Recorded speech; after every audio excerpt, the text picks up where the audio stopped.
మన శాస్త్రం ఏం చెప్తుంది అని అంటే, మనస్ఫూర్తిగా క్షమాపణలో కూడా 3 ఉన్నాయండి. 3 అంశాలు ఉన్నాయి క్షమాపణలు. చెప్పండి. ఇట్స్ నాట్ అవుట్వర్డ్లీ సారీ ఇంకా చేయను అని చెప్పడం కాదండి. 3 విషయాలు ఉన్నాయి. ఒకటి పశ్చాత్తాపం అని అంటారు కదండి. సెల్ఫ్ ఇంట్రాస్పెక్షన్ చేసుకొని, నేను చేసింది తప్పు, నేను నిజంగా తప్పు చేశాను భగవానుడా, నేను ఇంకొకసారి ఆ తప్పు చెయ్యను, నన్ను క్షమించు. ఇవి 2 పార్ట్స్ అండి. ఏంటి? సెల్ఫ్ ఇంట్రాస్పెక్షన్ చేసుకొని, నేను చేసింది తప్పు అని తెలుసుకొని, ఇంకొకసారి చెయ్యను అనే సంకల్పం తీసుకొని సారీ చెప్పటం.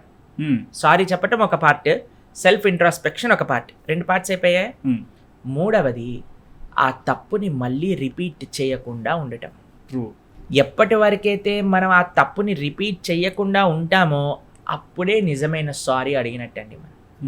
లేకపోతే we do not mean hour sorry. One thing is to say sorry, second thing is to mean sorry. ఒకటి సారీ చెప్పటం, 2 సారీని బ్రతకటం.